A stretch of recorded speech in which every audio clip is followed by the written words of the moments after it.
Wow, well, thank you guys for all for showing up. I wasn't sure, how many people I'd be speaking to today, so it's good to see a full room.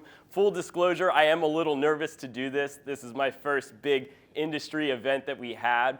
I'm pretty used to doing video at this point, doing Facebook Lives, and some of you in this room know that I do the Agent Spotlight and have even been on the Agent Spotlight. And that's something that I've gotten really comfortable doing. But this is like a new arena for me, so I'm very excited to do this. Thank you guys all again for coming. Hopefully there's some stuff for you guys to take away.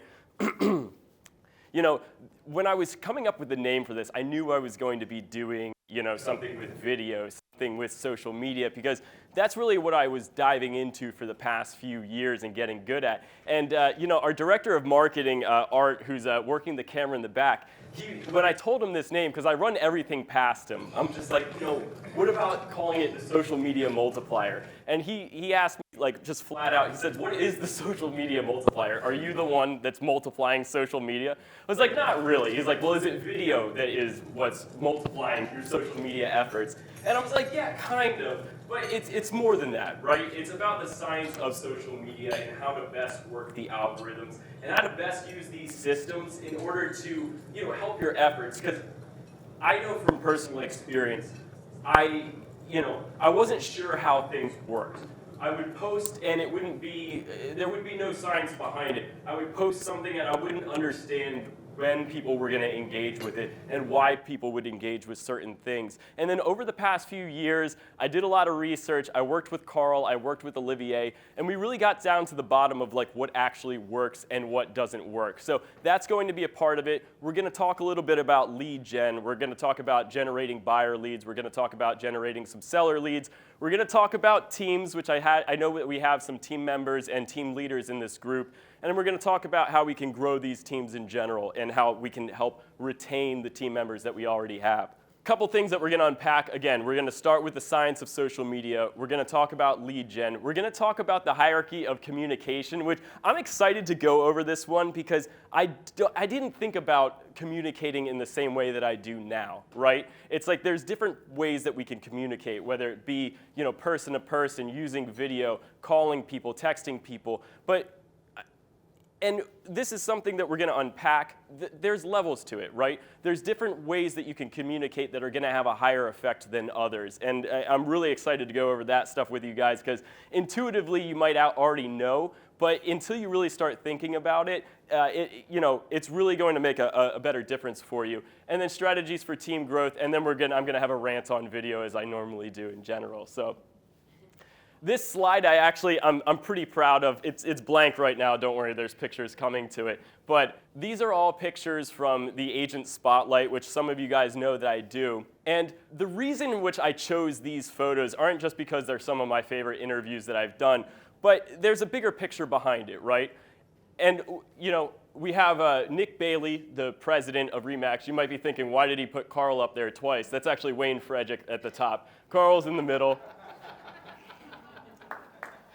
Olivier Lewis, we have our own Victoria Pignataro and Kendall Ramirez. The reason why I chose these pictures is because it's not just me telling you that we actually embrace video and use video. It's everybody within our organization and everybody outside of the organization as well. We have leaders like Wayne and Nick Bailey that have embraced video. And then we have, Carl, Olivier, Victoria, Kendall, all using video as well. So, it's hard to embrace video. It's hard to embrace things that we're not comfortable doing. But when you're surrounded by great people in an organization that are already doing the things that you should be doing, it makes it a lot easier. So if anybody's afraid of actually using social media or doing anything like that, make sure you're surrounded by people in an organization that are already doing those things.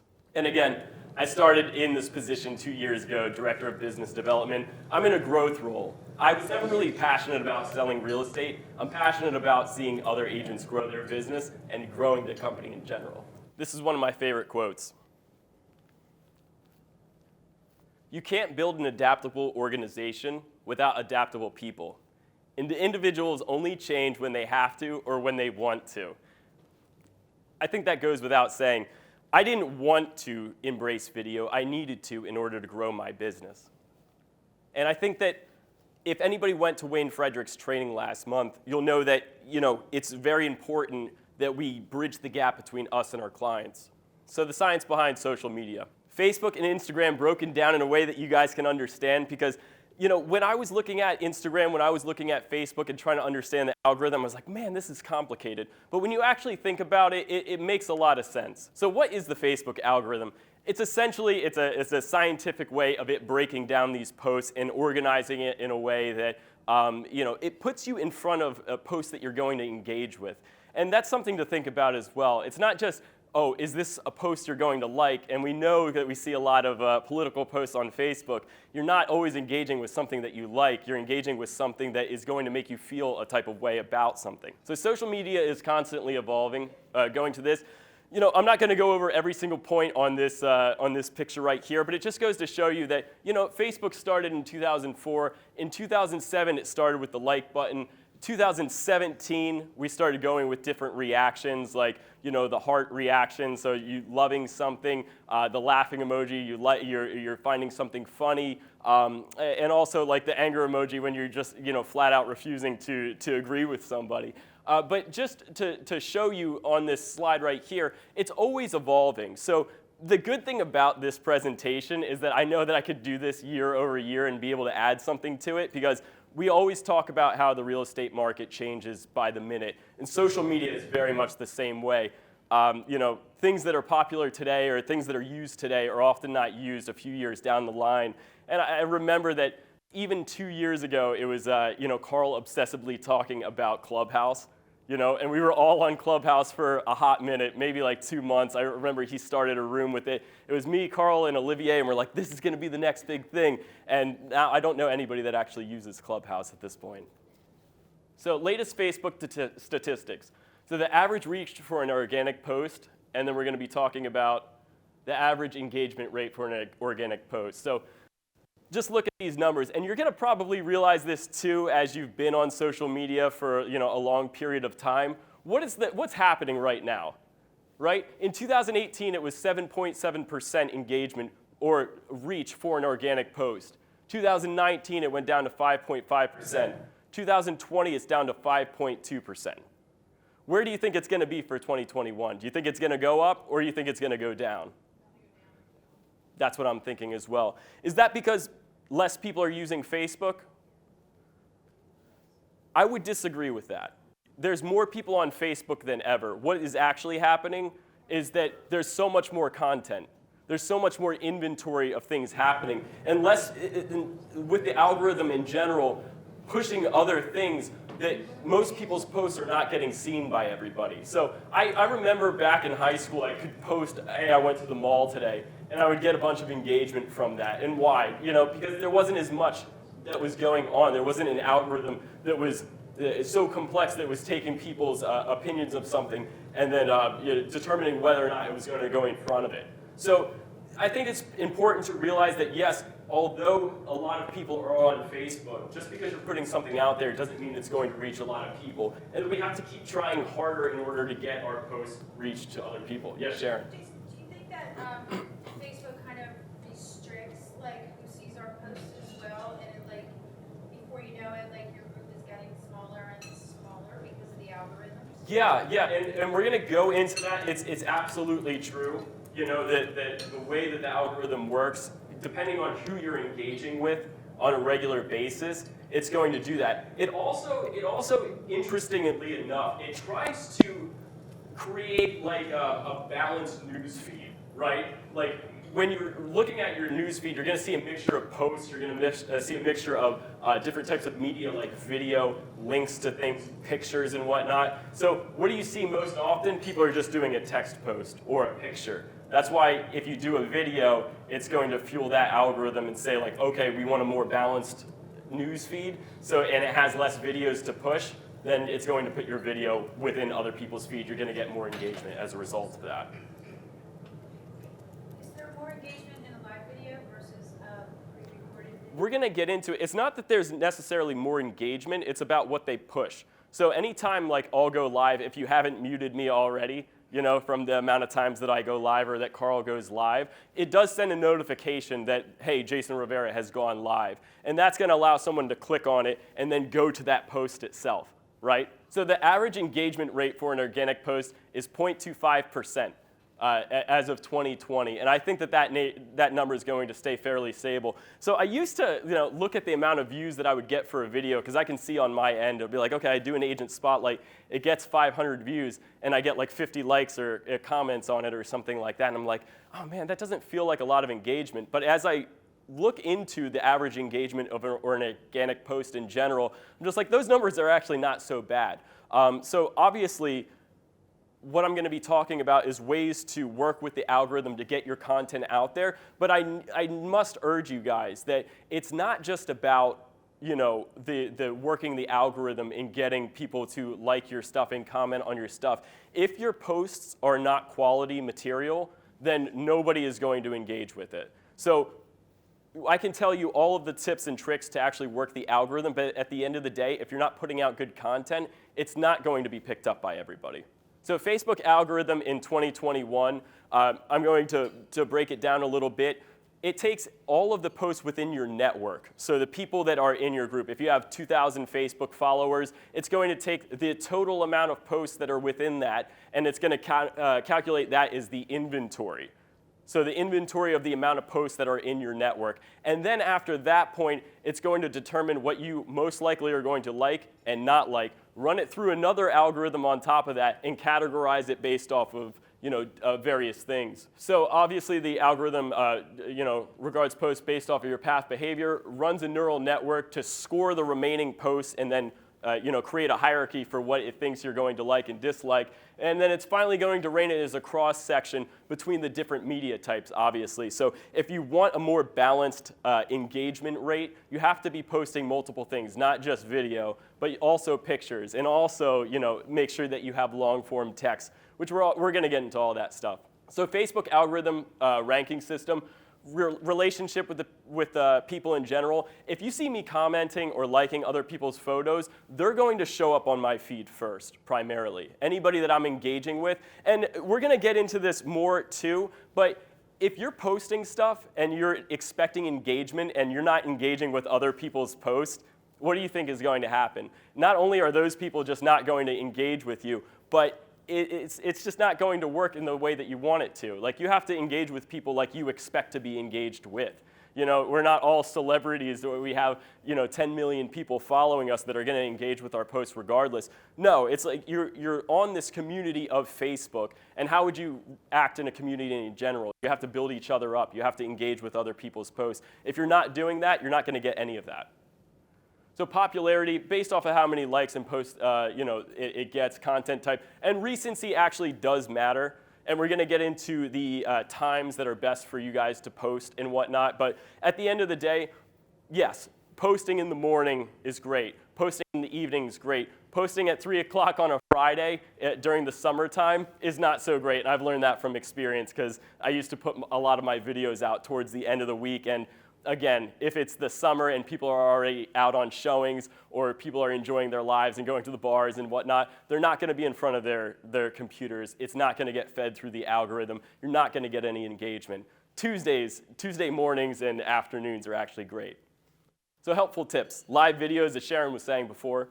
Obviously, you get notified when live videos or someone is going live. So the engagement for that, I had a 49-second video the other day saying that there was 24 hours to go for the training, and I didn't have much content. It was just to invite, and I still got 20 some odd likes from that one post because a lot of you got notified. I remember Rocco was one of the first people to like it. It might have been like 5 seconds after I posted it, and I saw that he already liked the video. And tell me, was that because you were notified that I went live? Yes, all the lines for that. Yeah, of course. So obviously, people aren't comfortable going live, but if you do it, you're going to get more engagement as a result of it. Video length, like the algorithm changed a few years ago, right? Facebook wants to be more like YouTube. They want people going to them to actually watch and engage with more videos in general. So there is an important fact here. If the video is 1 minute length or longer, it's going to be fed through the algorithm in a different way. It's got to be original content, and it's got to be high quality content. I'm not just saying like the quality of your content you're putting out has to be good, but rather the video quality, if you're doing 1080p and whatnot, that is what's going to get fed through. That is going to be the important stuff that it's picking up on. And I'll also say this too. The second part of it is if it's 3 minutes or longer in terms of length engagement. It doesn't matter whether or not the video is 15 minutes or 30 minutes or 45 minutes. It matters whether or not you're engaging people for 3 minutes or longer. That's what's going to feed it through the algorithm again and maximize your exposure. As I was saying before, post time does matter.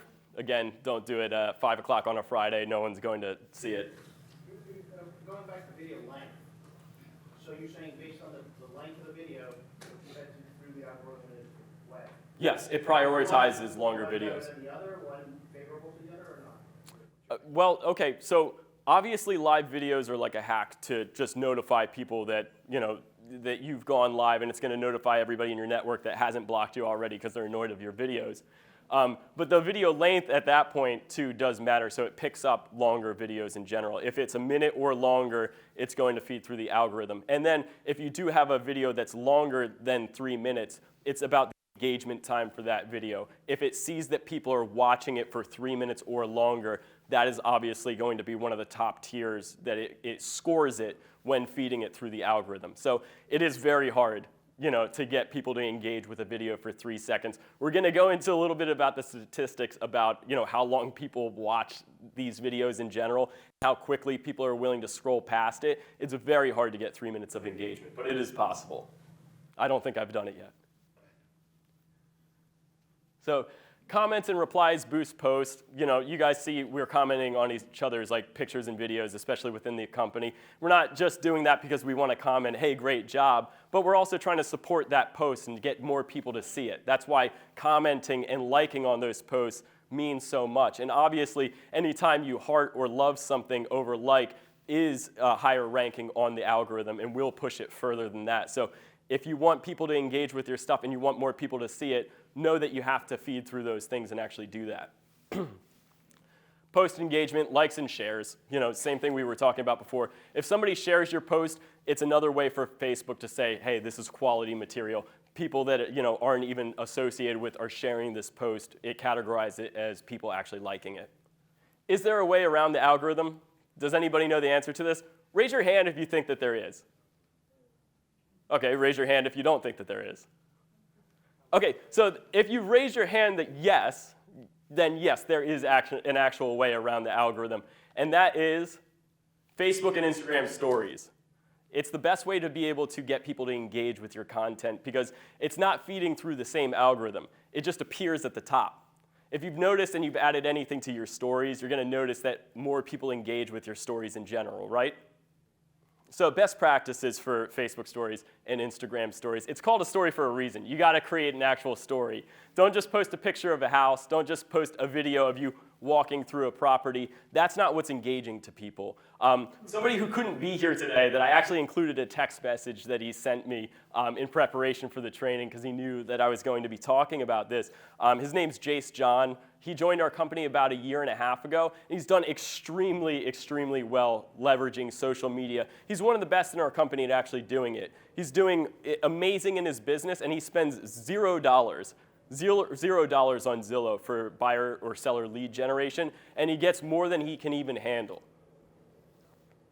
So he always says this too, ask a question or create a poll. It gives you all the tools to try and make yourselves interesting, right? So why are we not asking questions in these stories and trying to engage with people? It gives you those meters to be able to slide for a reason. It gives you a yes or no answer. When you're walking through a property, rather than just saying here's the picture of this house, why wouldn't you go into the kitchen and say, do we like this kitchen or not?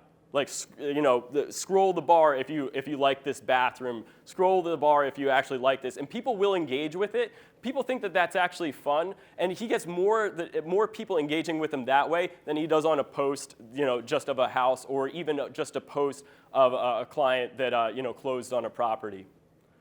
change your Instagram name. It is very simple to be able to do that. With Facebook, you have to kind of keep it your name, obviously. But he said once he changed it to Millennial Realtor or whatever he is on Instagram, more people engaged with him that way because they just associated him with real estate just based off of his name. And with Instagram, it doesn't have to just be your regular name. You can make it fun, or you can make it relevant to your, to your career. So he says, I reply to stories, comment on other people's pages to congratulate them on something or to wish them luck. I want to build other people up. I've made a significant amount of connects that way. He's a very genuine guy. So anybody that knows him knows that he's got that magnetic personality, and he just attracts people in general. But what he said there really resonated with me, because he's treating other people's social media how he wants his to be treated. And that's what you guys have to do as well. I was like this at the beginning too, where I would just post and ghost, and I didn't come up with that. Like, that is what people actually do. But if you want real engagement, you have to engage with your community. So lead generation and conversion strategies. This is something I'm passionate about too. Buyer video roadmap.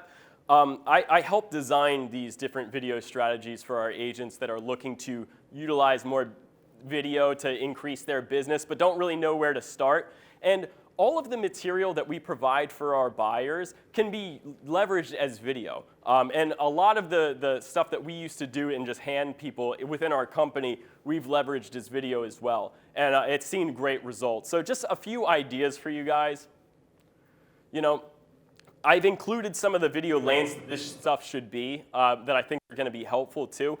Whenever you're engaging with a new client, especially if it's going to be a Zillow lead or a new lead in general, you should be making an introduction video for those people. So any video or any conversation that you have with them should be like, hi, it's Jason Rivera. I'm very excited to work with you guys. I know we just had the conversation that you're interested in this, this, and that. If anything is to change, please let me know. I'm going to start the process. I can't wait to start working with you guys. And sending that video to your clients. And it's a quick 30 to 45 second video, maybe even 60 seconds in max length. But these are just some quick videos for you guys to be able to use.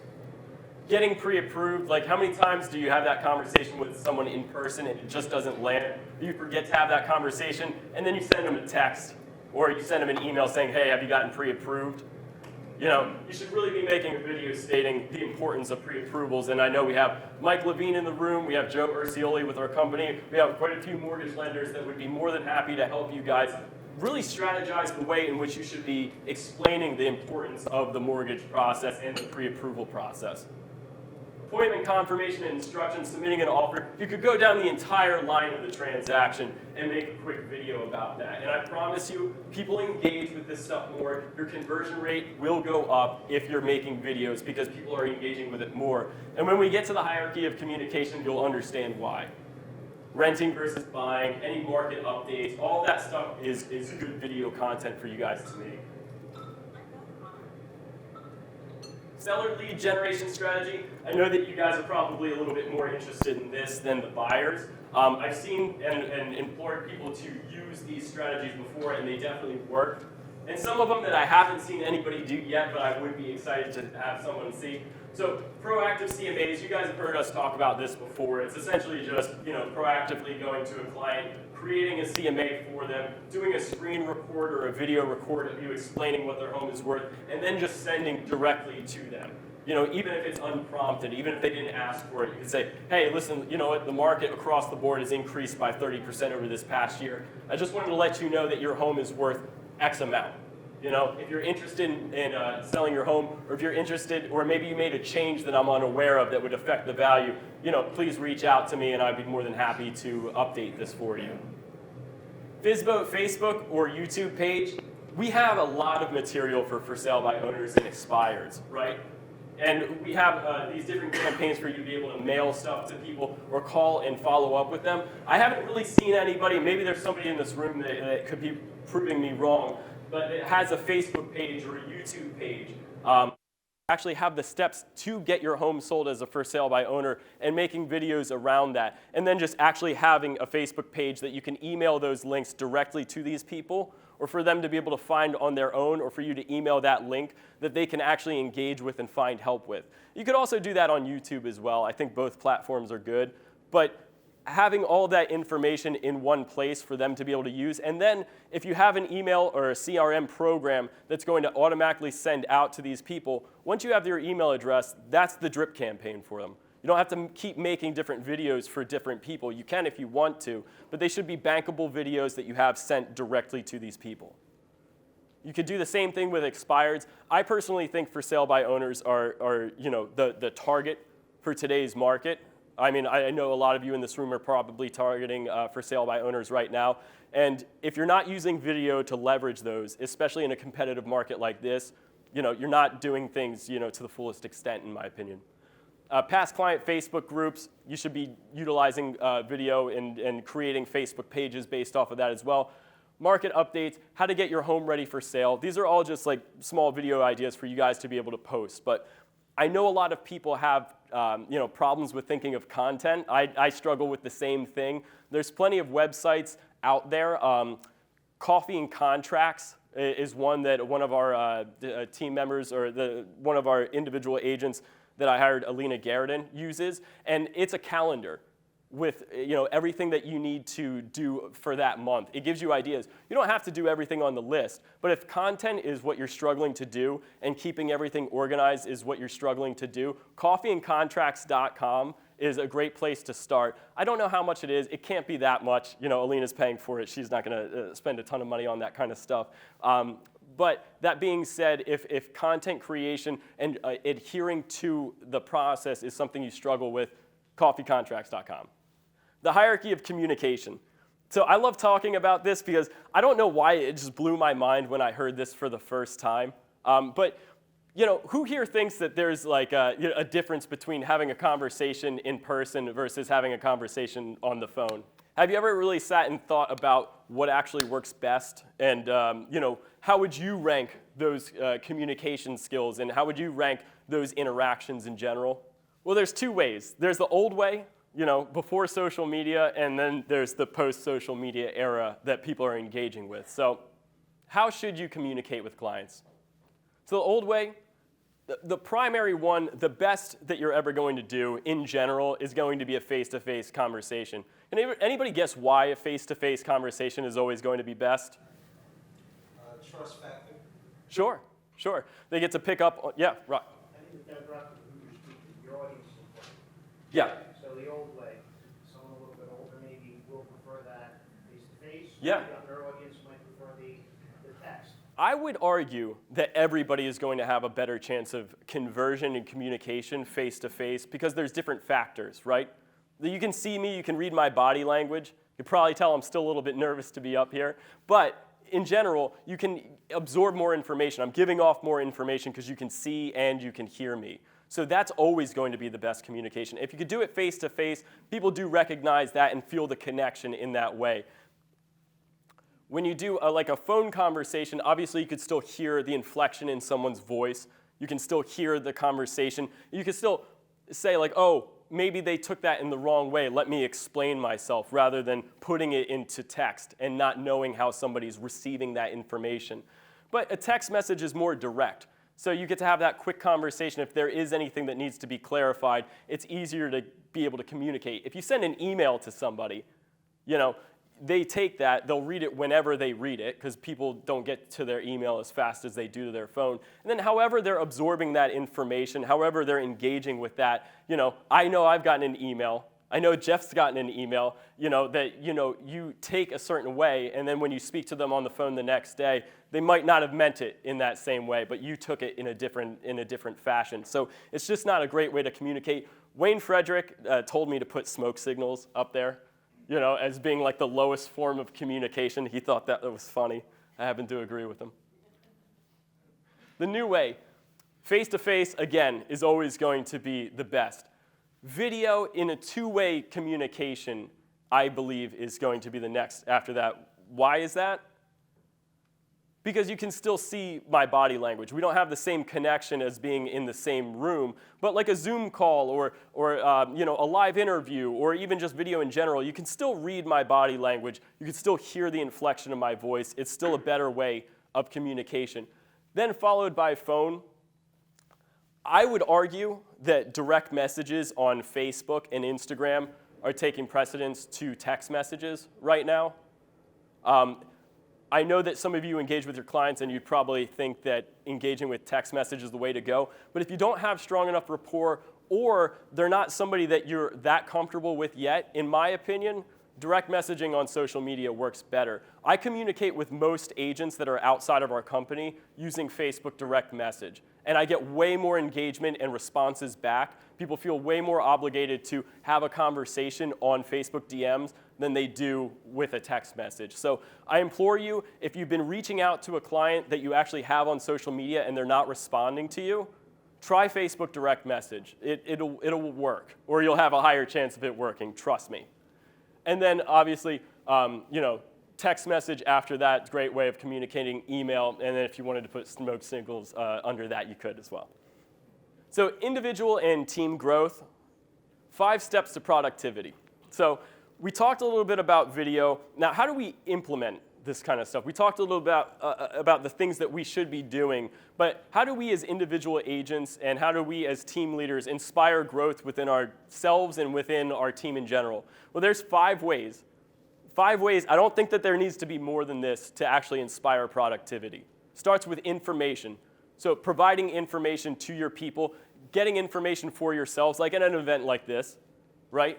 Taking action. That is the second one. That is arguably the most important, is just taking action in general.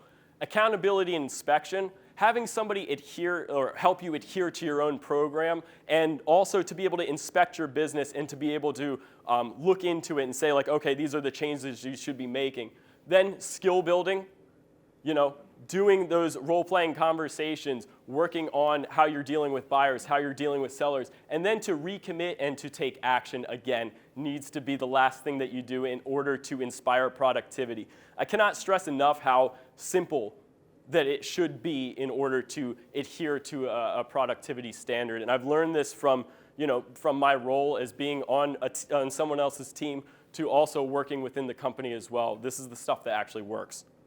So team growth. So we have a lot of team members in here, team leaders that want to grow and scale their team, which I love. Like I love being in this role as well because I view our brokerage firm as a team itself, right? I view my role as the growth role for the company. So I feel like our company is a team that I'm constantly trying to grow, that I'm trying to provide value to. And for you team members, a lot of this stuff is going to be relevant. Anything over like a 5 to 10 team member, this is going to be extremely relevant because it's a lot of stuff that works on the brokerage level. But again, I think you need to start thinking about it in this way, especially if you're thinking about starting a team or growing a team. It's all about recruiting. You have team members, they're going to stay, for a certain amount of time. They might leave, but if you're not constantly recruiting for your team, then your team is only going to shrink over the years. Like, people don't stay forever. Things happen in their lives, like, they'll get less productive over time, or something might change and they might have to move away. And some of the biggest mistakes that I've seen people make. So I'm a little bit passionate about this. You want to recruit to the number of transactions you want rather than focusing solely on trying to make your team members more productive. Everybody's got like an average number of transactions that they do, and it sounds a little bit harsh putting agents to certain numbers of being like, oh, this is your production level, but these are the numbers like across the board, right? Can anybody guess how much the average agent closes in a year that's like a full-time agent? 12 to 13? 8? Anybody else? 5? Okay, so the average from like a brokerage firm level is actually 10. That's the number that you have. So if you have a team of 5 so far, and you guys are producing 80 transactions, that's great. That's a small enough scale where you could probably do those numbers and surpass that 10 mark. But if you're trying to get to 100 transactions, because of attrition, because people get beaten down with life, or life events happen and things change and people leave, or people don't do as good as they did from the year before, you need to be constantly recruiting for the number of transactions you want. So if you have 5 people and you're doing 80 transactions, you want to get to 100, you better be recruiting 2 agents that year. Because in order to scale your business, in order to grow your business, the biggest mistake that I see people make is trying to train up their team members. You know, you can provide all the training, you can provide all the leads that you want, but there's only so much that they're going to do with that information. And sinking too much time and money into training up your agents is one of the biggest mistakes that I see people make. You want to, in order to help retain these team members, you want to be able to, you know, promote them, you know, within the company yourself. If you're not leading your own people, they're not going to stay long term. And that's something I was talking about before when I was saying, like, adopting video, adopting all the processes that I have so far was only possible for me because everybody else around me was already doing it. You know, I wasn't the first one in the company to do video. I wasn't the last either. But, you know, I needed to see Carl doing it. I needed to see him actually taking the lead on this. I needed to see Olivier doing it as well for me to start being able to do it consistently. And that's the thing about you guys, too. If you're looking to actually start video, I think you're in a really great company to be able to do that because, like, across the board, we have agents doing video. And that being said, for your team members, don't be asking them to do anything that you're not willing to do yourself. You shouldn't just say, hey, you should take on video. Hey, you should be working social media if you're not leveraging it fully yourself. So video. So raise your hand if you're utilizing video in your day-to-day business. And I'm not just talking about posting a video of a house. I'm talking about actually building a brand. I'm talking about face-to-face with the camera and building your business. Raise your hand if you're doing it consistently. I see Carl raising his hand in the back. You don't count. But he is. So if a picture is worth 1,000 words, then a 1-minute video is worth 1.8 million words. Now, how did we reach those numbers? Is that a number out of thin air? Not really. You know, if a picture's worth 1,000 words and you have 30 frames per second on a video, times that by 60, that's 1,800. 1,800 times 100 is 1.8 million. So that's how we get to 1.8 million words worth of video for a 1-minute video. So, might be a little bit harder to read on this slide. 1 second. That's how long it takes for your brain to intake some information and have it completely dissipate. So when you're scrolling through Facebook, you know, if you're just looking at something, it goes away almost immediately. 5 seconds if you're looking at it and you auditorily hear it. So obviously a video accompanied by sound, you have 5 seconds. That's a 500% increase in engagement from just something that you would normally read to something that you're looking at and actually hearing. So you have a 500% greater impact. If you're utilizing social media appropriately, you guys should be focusing on how to create a greater impact in general. If you're not completely focused on how you can leverage your engagement and leverage your actions, then you're just going to be posting and nobody's going to be paying attention. This is the part that's actually disheartening about doing the video, right? 70% of the Facebook videos are watched with the sound off, right? So what does that actually mean, right? So it's people are scrolling through and they're just literally watching the videos as they're playing out. So you're taking a look at things going on and you're watching the head bob back and forth and you might be watching me. But what is actually the main thing that's going to keep people engaged with that? Well, it's the people that are going to actually leverage long-form text and long-form text conversations paired with that, which is why you guys are probably noticing that we do these long-form texts on top of the videos as well.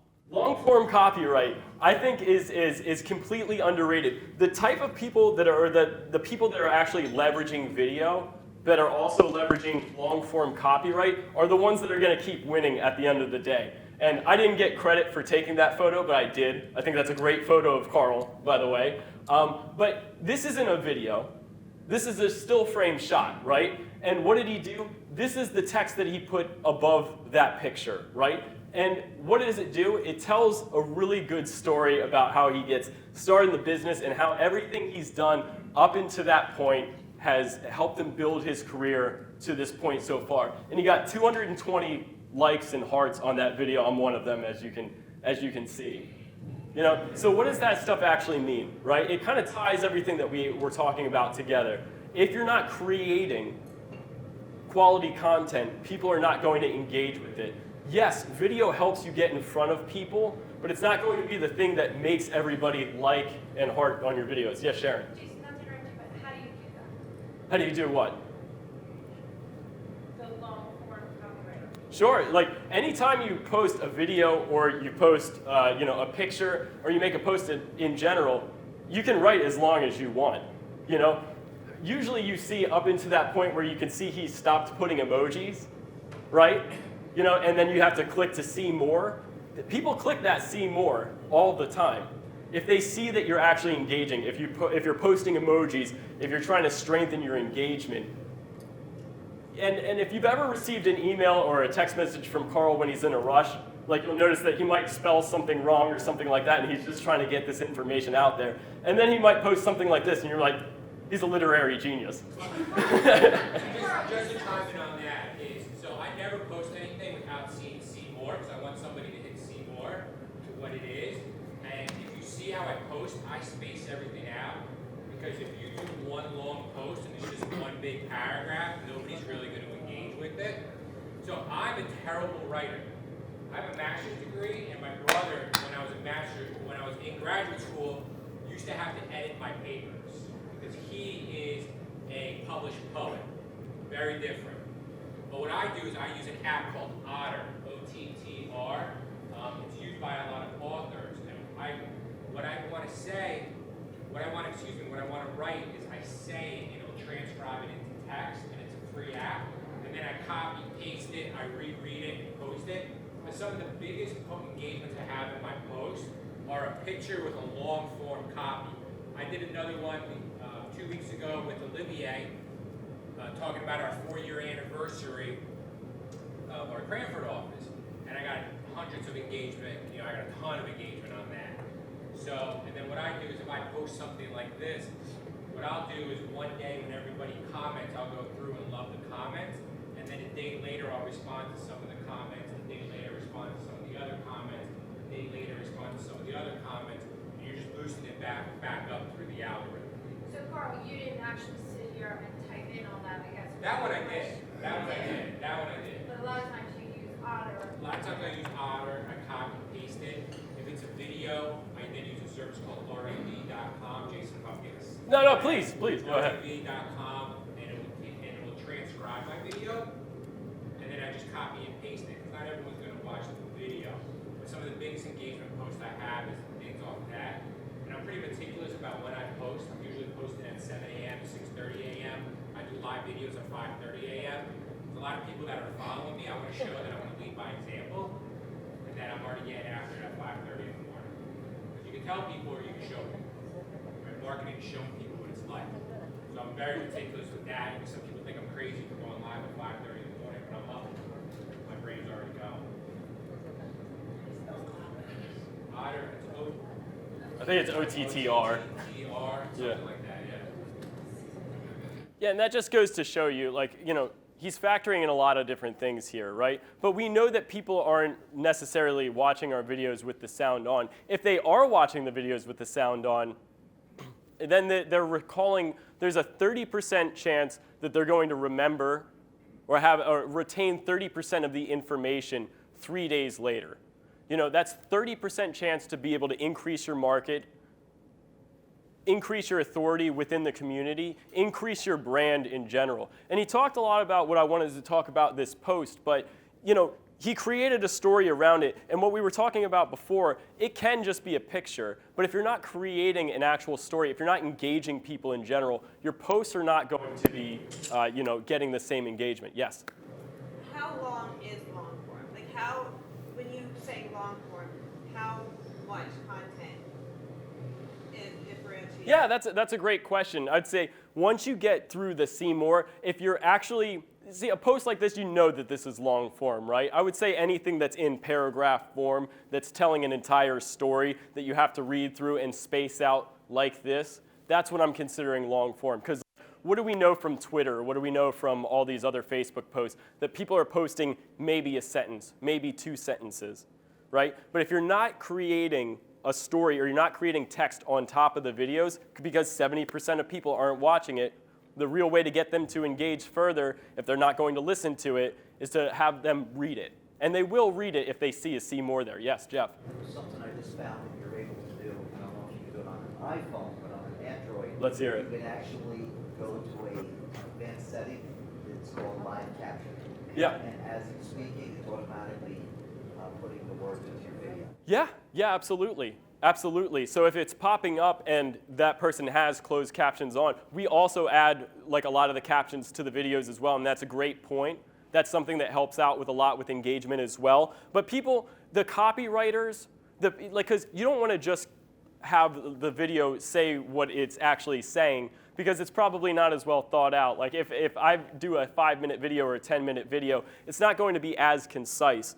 If you're going to be really utilizing copyright, then you're going to be distilling down the information into something that is readable, that is something that is actually engaged. There's not like one sentence of this that is not engaging for it, and that's what you guys have to be doing with your social media, with your leverage. I just want to chime in on one other thing. I really got obsessed with my copyright. So I spoke on stage in Nashville, Tennessee before the pandemic. And one of the other speakers on the stage, his name is Ryan Stewman. They call him the hardcore closer. And he's obsessed with copyright. Now listen, if you follow him, I don't agree with everything he says in his copyright. He can be pretty polarizing. But the reason I follow him is because his copyright is the best copyright I've ever read for sales. And Ryan tells his whole story about being a 2-time felon. I mean, he spoke. Luckily, I didn't follow him on stage when I spoke in Nashville because he was really good. I spoke before him, but he was very powerful and he's really good copyright. So I learned from what others are doing. And a great way to use this is, who here sees pictures of agents putting up just sold, just listed, and they put a picture of somebody holding the key, whatever else. What I encourage agents to do is tell the story of what it was like working with that client and do it in a long form. I met Sally at an open house 3 years ago, not knowing what to do and how to buy a house. And obviously, don't say anything that's personal that's going to ruin your relationship with that client. But I know Rocco has gone really deep into that since I've talked, since him and I have had that discussion about going really deep on the story instead of putting just sold, and it's generated leads for Rocco. Just on how he's just making a small way on how he's posting, congratulations, you just closed. Tell the story. So my long post here is me telling the story. And it's not just talking about all the upsides of my story. It's I always talk a lot about the downside of my story and the losses I've come across. But people love a story. So get obsessed with your, I am obsessed now with our copyright. You gotta get obsessed with your copyright on social. And I think that that's one of those things, and Carl, would you agree with this, that copyright is equally as important, maybe more important than just video itself? It's hand in hand. Yeah. 300%. Yeah. So really focus on your content, guys. Does anybody have any questions about anything that we went over? Yes, Rocco. What do you mean by multiple countries? Is it the text itself, or is there a format? Jason, can you repeat the question? We can't. Yeah, he's asking what we mean by long form copyright. It's just a term. It's just a term to be able to describe the process of writing things out and making an engaging post. It should have hooks in it. It should have engagement. You're not just stating facts or anything like that. Long form copyright, you're obviously creating a story, you're creating engagement. And what's the best way to learn? No, not Google. Yeah, you could Google this kind of stuff, but follow the people that are actually doing this, right? Follow Ryan Stewman on Facebook. Follow Carl on Facebook. Follow Olivier on Facebook. All these people are actually good at doing it, and it's a skill that you actually build. And I guarantee it's going to be something that's taught in schools one day, especially for marketing. Yes? How does Facebook Watch fit into all this? Sometimes I'm watching a video and I end up in Facebook Watch. Do all videos go into Facebook Watch? Or? It's part of their algorithm. I don't know exactly how they decide to pick up Facebook, and allocate videos towards Facebook Watch. But yeah, if you go on there, you'll see a lot of those DIY videos and stuff on there, and those are because they have such engagement. It happens to me all the time where I'm 3 minutes into a video of somebody plasti dipping a bowl or something like that. I'm like, how did I get here? Why am I watching somebody make a bowl out of a stump? It's just but for whatever reason, it's super engaging and it draws me in every single time. Does anybody else have any questions? Yes. Yeah, should we do all this from our private Facebook page or from our business? That's a great question. So Facebook pages versus regular pages. I had a slide in there. I don't know where the slide went. I have to find it. Yeah, but there are instances where you should absolutely have a Facebook page, right? Does anybody know what some of those reasons might be? Olivier? Boosting posts? Boosting posts, you got it. Yes. Everything else outside of boosting posts and possibly like creating like a campaign that you're having people engage with should be on your personal page. And why is that? Because people want to engage with your content. If we're talking about a formula, like Carl, what would you say would be like the best way to allocate from personal posts to business posts? Like what should the ratio be? Yeah, and we try to do something motivational, something business, something personal. Yeah. So kind of like a third. Yeah. When posting, because if it's all business, people tune it out. And if it's only just like what you're eating for lunch, people will tune it out. Yep. So we try to do a mixture of all three. Yeah, so people unfollow business pages all the time. If you're creating a business page, you're literally just putting all the content that most people don't want to engage with in one place, and you're trying to push that. It should be a vehicle for you to be able to boost those posts, but outside of that, if you're not looking at your personal page and saying like, hey, I'm a realtor as well as a mom, or as well as a student, or as well as like this or that, you're all of those things. So your Facebook page should be a combination. It shouldn't just be you're only putting business posts on a business page. You should be showing people that you're constantly in the field itself. The one advantage to posting on a personal page is you can control who sees it. On a business page, you can't exclude any groups. Yeah. On a personal page, you might just want to target post a certain subset of your friends, and you can Yep. control that. On a business page, you can't. Yeah, absolutely. And if you notice your posts on, like Rocco is like a perfect example of this. Rocco has a business page. Like how many likes and comments do you get on your business page in comparison to your personal page? It's pretty mixed. Yeah. It's pretty, Based off your content, and your content's also very good, so you're posting a lot of the same stuff on both pages to maximize the ability for people to see it. But yeah, Carl. And what's the last thing I want to chime in is on my public page, my Facebook page is completely public. Yeah. Because what's going to happen is when you meet a client or you're going to go in and meet with the seller, they're going to Google you and look you up on social media. And they're going to want to validate you through your pictures and everything. I mean, there's people I've met who I don't know, like your daughter is adorable. I've seen it on social media, And you also, that's why once you post and put it out in the world, you can't bring it back. Yeah, but you're not afraid to post personal things? Anything I'm posting personal is not something that I don't mind sharing. I'm not sharing my views on this, on life, on the world. Anything I'm putting out there is I don't mind having out in the world. And if it's something that I'm questioning whether or not I want out in the world, I'm not putting it out there. But people want to see a personal side of people that they're doing business with. I'll chime in. I don't like that. People want to get to know you before they can like you and trust you. So the more they know about you, it matters so much. To Carl's point, I meet people and they talk about my kids and my family and nothing to do with me, because that kind of gives them who I am personally, aside from the business. But then you getting scams and things. Well, if you have a post that you really don't want to see, you can set that one post or anything to private, so it doesn't show up on the public feed. But what I always say is, look at your profile as if you didn't know yourself.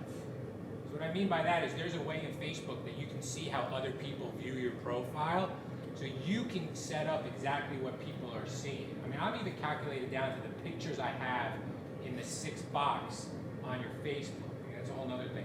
But if there's something you don't want to see, you can mark that private, but you want to know how the public is looking at you so you can control what they're seeing. And he's actually very obsessed with that part of the process too, because if you'll notice, like he might have like a profile picture where he's looking very intense, and then that's juxtaposed by his banner where it's him smiling with his family or something like that. But he's both of those things. He's a businessman and he's a family man. This is how you guys should be approaching your social media. Jason, my personal page gets more engagement than my business page. Yeah. Yes, of course. That's my big issue. But why is that an issue? It's like you're both, a businesswoman, a realtor, and you're all of those other things that make you who you are as well. That's what we have to leverage. You're never going to get people to engage with your business post or your business page if it's just business. Based off of what we just talked about too. You know, we talked about the Facebook algorithm and like the type of content that it pushes. If it sees that you're posting a picture of your dog and also a picture of a happy couple that just bought a home and also a video, it's going to favor your algorithm. You're going to be favored in its algorithm rather. But if you're just posting house, house, house, house, like it's just like it goes stale and it's not going to get that type of engagement. So if you really want to leverage the social media multiplier, as we're saying, if you really want to leverage the amount of engagement and exposure that you can have, it has to be a balance between all those things. Does anybody else have any other questions? Yes? Between Facebook and Instagram, what kind of balance or results are they? I don't differ with those two because people go on both for different reasons. And Right, it's like, what's your age demographic on Instagram? Would you say that it's going to be older or younger than that of Facebook? Younger, I heard younger. Would everybody agree with that? You think you'd find a little bit more home buyers on Instagram? I don't know. Probably, especially with the way that Jace John like utilizes it in general. He gets a lot of first-time home buyers. He gets a lot of buyers that are engaging with those posts. He also geotags those posts too to say whatever area he's actually in, which he gets people because his page is public. People that he doesn't even know are commenting on his stories and commenting on his pictures saying that they need help with real estate. So make sure that your pages are public. Yes? On Instagram, I have started doing reels, and sometimes my reels are shared to Facebook, and then I get like a ton of engagement. Yeah. But then what can I do to make that happen more? Because other times they're not, and then it's just the regular like. There should be an option to be able to post to multiple platforms, especially when you're doing like a post on Facebook or Instagram and it's one of the stories. You can post to both of those platforms. But it's not shared. I'm not sharing it to. Oh, my you mean Facebook. it's picking up It's on the picking it algorithm? up and then putting it on Facebook in those. So I can touch on that right now. So Instagram, if you're doing Reels, is making that very prevalent and showing because they're right now trying to combat TikTok's presence. So if you're doing Reels, Instagram algorithm is pushing that out because they want people to see the Reels because they don't want the Reels done on TikTok. They want it done on Instagram. So what are? Is there anything I can do to make that happen Yes. more often? Because it doesn't always Just happen. keep doing it. Yeah, there's no way to like just like boosting it, everything you're doing now and getting comments and people engagement with it is always good. There is something you can do, and that's like the popular sounds that people are using, the popular filters that people are using that are like, you kind of see all the same type of TikTok videos and yeah, like you hear the same sound behind like a different person doing an action relevant to that sound. If you're taking like the popular sounds and whatnot, it will favor that algorithm because it already says, oh, this is what's popular right now, and it'll engage with it. So yes, you can do that. Yes, Sharon? What do you prefer, Reels or, I mean, obviously, you know.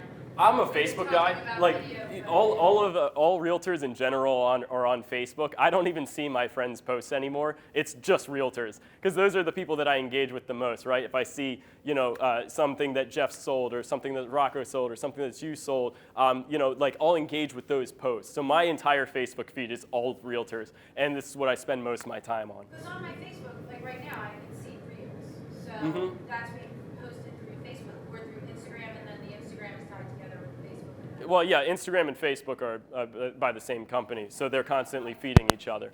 Exactly. And we'll do a training on Reels. We'll do training on TikTok and Reels later. I'm not a pro in that stuff, but yes, Repeat. Jason will be doing that training. Yeah, Vicky will be doing that training. So, quick question regarding reviews. How important do you think it is to get Google reviews as well? Google reviews, I mean, Carl's been on that one pretty recently. I mean, like if you can do it, it definitely validates yourself in the marketplace, which is just a further way to like up your authority score within your market. But it also depends on what you're doing in general. Like, are you boosting your content using Google advertisements? Are people Googling you in that way to be able to see it? Carl, do you have any thoughts on that? I mean, personally, I think right now Google reviews is huge. Get on it now or get left behind.